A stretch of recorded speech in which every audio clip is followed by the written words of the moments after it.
Good morning. This is the Great Basin Fire Potential Briefing for Thursday, June 4th. Looking at our impact map quite a bit today, another round of lightning mixed of dry and some wet and dry, but more on the drier side across northern central Utah into parts of central Nevada. Today, central map shows quite a bit more activity going on. Again, lightning on the drier side across parts of central Nevada, on the wetter side across eastern Utah as a deeper push of moisture comes in from the south. And to top it off, in between that, because this is associated with a strong storm system, strong gusty winds in the lee of the Sierra across western Nevada and also accelerating along the Utah-Nevada border, wind gusts of 25 to 35 miles per hour.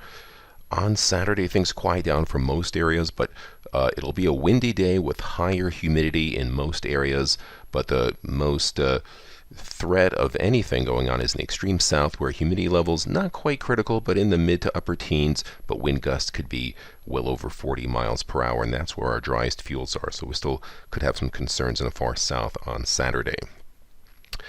Precipitation lightning yesterday on the lightning map. Quite a bit of lightning, wetter up in the north, but it's this band here along the Idaho-Utah border into parts of central Nevada and down into southern Utah and Nevada that was most problematic. Precipitation for the most part in those areas was fairly light, the steadiest precip in the dark blue in those northern areas. And here are our new fire starts in the red, a lot of it in that same belt of lightning across northwest Utah into parts of Nevada and into parts of southern Utah as well. Precipitation over the past 7 days, most areas dry for the past week. You have to go back 14 days to see that last very wet storm for the northern part of the geographic area. ERCs are on the rise across eastern and southern areas. The reds are 80th to 90th percentile. You can see them quite vast here, even into the Uinta Basin, and starting to dry out in other areas as well. 10-hour fuels have been carrying a lot of our fires in the cured grass. Areas in the red are 3 to 4% and are critically dry. If there are ignitions in those areas, as long as it's not a wetting rain, those fires could move.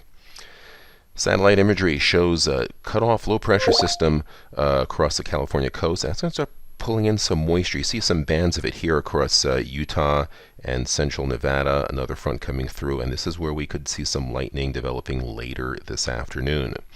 So on the map, let's go back to the right, our high risk for lightning. It's a fairly large area. It's not going to be widespread. It'll be more 15 to 20% coverage at best. You can see these areas in green identifying that axis of where that high-based lightning could occur. On the precipitation side, these are classic model signatures, these little wisps of fast-moving storms laying down very little precipitation. Winds will be on usually moderate scale, 10 to 20 miles per hour. Strongest winds where fuels are non-critical in the north. Now on Friday, everything starts coming together. A deep storm off the British Columbia coast, another trough low pressure over California, starting to pull up and condense moisture. So we start seeing bands of showers and thunderstorms here, wetter storms across eastern areas. So kind of a potpourri. The winds will be increasing, so we have high risk for winds in lots of areas.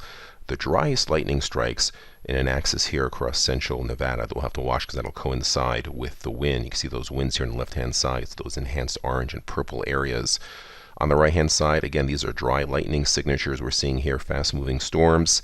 Wetter here where you see more of that conglomeration of yellow, of lime green. That's 0.16 to 0.32 inches of rain, and even some heavier pockets down south. That'll be where the heaviest precipitation will be.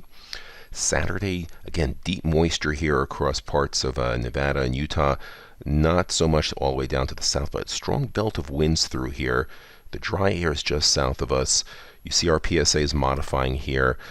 We do have extremely strong winds here on the left-hand side. These areas in the brown, wind gusts 40 to 50 miles per hour, but look at the humidities, 20, 27, 26%, 18, not quite critical in most areas, maybe in the far southeast, but they would have had significant rainfall the day before. Precipitation totals, 3-day totals could be quite heavy across the Wasatch Crest on eastwards, across eastern Utah, 1/2 inch to 3/4 inch amounts, pretty widespread, even in the northwest. So everyone should quiet down a little bit except the far south. On Sunday, the areas under deep low pressure, cooler conditions. There's a dry belt of winds again in those far southern areas, so areas that don't get the significant rainfall Friday and Saturday, we have high risk for those areas. On Monday, things quiet down. The low moves out. We are still quite benign. And as we go through the middle of next week, it's not until Wednesday where drier air and warmer temperatures start as high pressure starts to build in again. 7-day precipitation totals. Again, most of this will be in the first 3 days. 8 to 14-day outlook shows, I would say, normal. Cooler than normal to the north, warmer than normal to the south. But there is a drier signal here. And this is June 11th through the 17th. This concludes our briefing. Have a great day.